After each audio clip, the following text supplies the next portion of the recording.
12 июня 2026 года один человек стал богаче, чем кто-либо в истории человечества.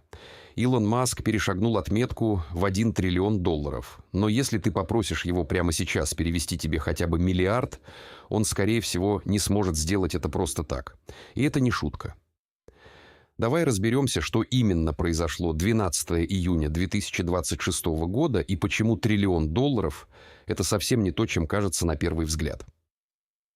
В тот день компания SpaceX начала торговаться на бирже NASDAQ. Это событие называется IPO, то есть первичное размещение акций. До этого SpaceX была частной компанией, ее акции существовали, но купить их мог очень ограниченный круг инвесторов. После выхода на биржу любой человек в мире получил возможность купить кусочек SpaceX. И в первые же часы торгов рынок оценил компанию в сумму, от которой у большинства людей перехватывает дыхание. Маск владеет примерно 40% SpaceX. Плюс к этому у него огромная доля в Tesla и доли в нескольких других компаниях. Когда биржа выставила цену на акции SpaceX, все эти доли мгновенно пересчитали по новой цене. Итог состояния Маска в тот день составило примерно 1,05 триллиона долларов. Первый триллионер в истории. Но вот вопрос, который задают себе многие. Где физически этот триллион? Представь, что ты купил квартиру за 5 миллионов рублей. Через несколько лет в твоем районе открыли метро, и похожие квартиры стали продавать за 15 миллионов.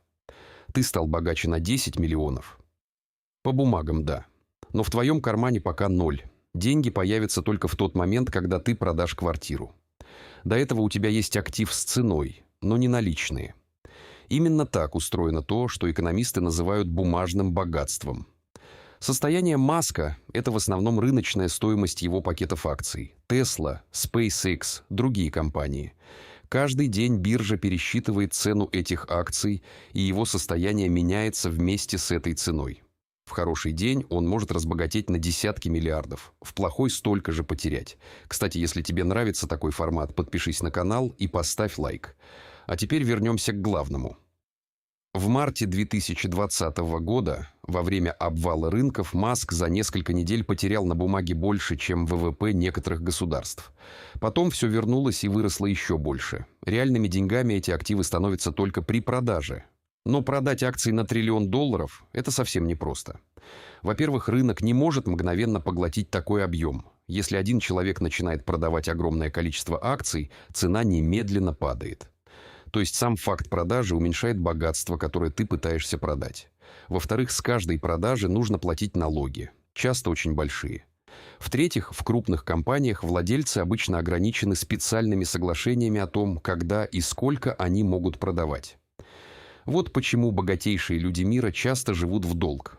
Буквально, они берут кредиты под залог своих акций, тратят заемные деньги на яхты, дома, ракеты, что угодно, и при этом не продают акции и не платят налог с прибыли. Пока акции растут, схема работает. Это легально, это распространено, и это один из самых обсуждаемых парадоксов современной экономики. Теперь масштаб. 1 триллион долларов – это больше, чем ВВП Польши, Нидерландов или Аргентины. Это примерно в 10 раз больше, чем состояние Билла Гейтса на пике его богатства в 90-х годах с поправкой на инфляцию. Это сумма, которую вся планета не могла представить в руках одного человека еще 20 лет назад. Но означает ли это, что Маск может купить что угодно? Не совсем. Он не может купить, например, США, потому что государства не продаются. Он не может мгновенно стать богаче самых бедных стран мира в смысле наличных денег. Его богатство существует внутри системы, которая его и создала.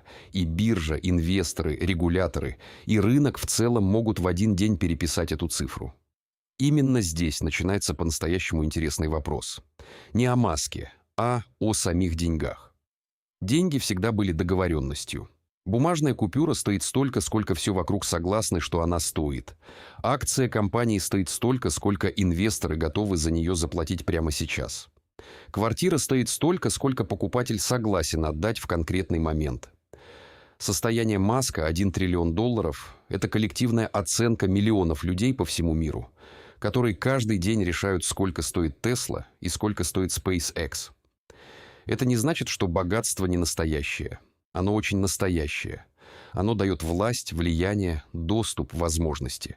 Но оно устроено иначе, чем мы обычно думаем, когда представляем себе гигантский склад с деньгами.